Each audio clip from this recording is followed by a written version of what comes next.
Troisième journée de Ligue 1, le fameux ticket Ligue 1 du FC Copain revient. Bon, on va pas se mentir, la deuxième journée, ça a été un peu une catastrophe. À peine 4 bons pronostics sur 9. On espère que pour la troisième journée, on soit un peu plus inspiré. Bon, cette semaine, il y a une seule grosse affiche. Le reste, c'est assez équilibré. Ça reste la Ligue 1. Allez, on commence avec Nantes-Monaco. Les Nantais, ça va pas du tout. Les Monégasques, ça marche sur l'eau. Donc, présenté comme ça, je vois pas comment Nantes pourrait obtenir au mieux un match nul, mais sur la forme du moment, je vois vraiment les Monégasques au-dessus. Donc pour moi, c'est Monaco qui l'emporte à la Beaujoire. On enchaîne avec Marseille qui reçoit Brest. Marseille, c'est un peu difficile d'arriver à comprendre leur saison. Je pense que Brest est une équipe qui va emmerder plus d'une formation en Ligue 1 et ils sont dans un bon état de forme et ils sont en pleine confiance. Donc je vois le match nul pour les Marseillais et les Brestois. Le gros match, il est là. Samedi soir, le PSG reçoit le Racing Club de Lens. Le premier contre le second du dernier exercice. Le PSG semble un peu mieux de match en match, mais c'est pas encore extraordinaire. Du côté lensois, c'est un peu plus en progrès vu ce qu'on a remarqué dimanche dernier contre les Rennais. Je pense donc que le match nul me paraît le plus adapté pour ces deux équipes encore un peu en rodage.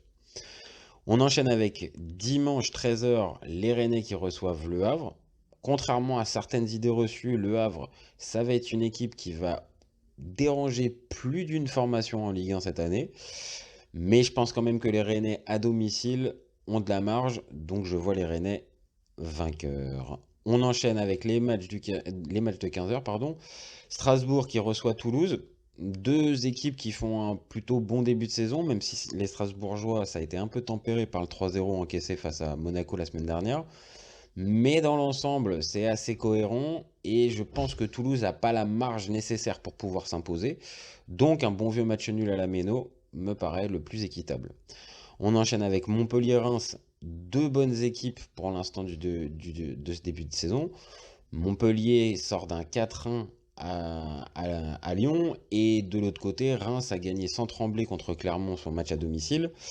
Donc deux équipes plutôt en forme, qui jouent bien au football. Donc je pense qu'on va avoir un match nul et si vous voulez mon avis, avec des buts.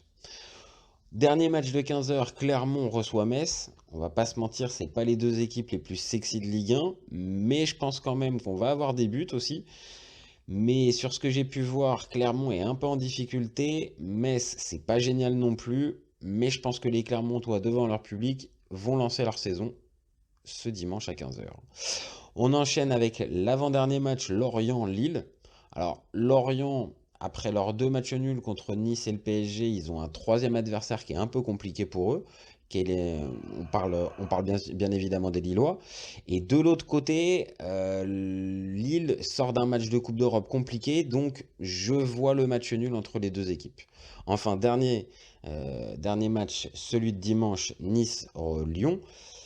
Les Lyonnais, ça va pas fort. Lacazette est suspendu. Il y a des difficultés. Laurent Blanc est remis en question toutes les 2 minutes. Les Niçois, c'est assez poussif depuis le début de saison, même si c'est pas non plus mauvais. On en attend plus. Donc entre deux équipes encore en rodage, assez logiquement, je vois le match nul. Voilà pour cette troisième journée. Vous avez jusqu'à 20h55 vendredi pour terminer et valider votre fameux loto foot. Pour le reste, vous pouvez nous donner vos pronos, vous n'hésitez pas. On est là aussi pour prendre les commentaires. Et vous oubliez surtout pas, on est dispo tout l'été. Ciao les copains!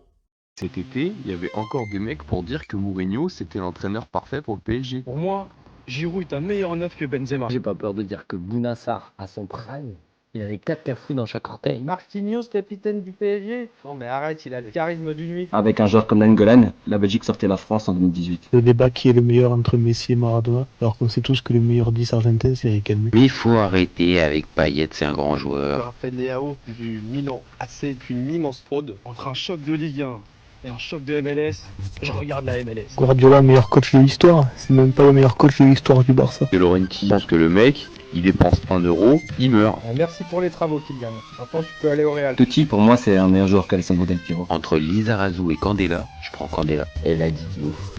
C'était pas partie des meilleurs du football. Si t'enlèves le championnat anglais, allemand, espagnol, italien, portugais, lituanien, la Ligue 1 c'est le meilleur championnat européen.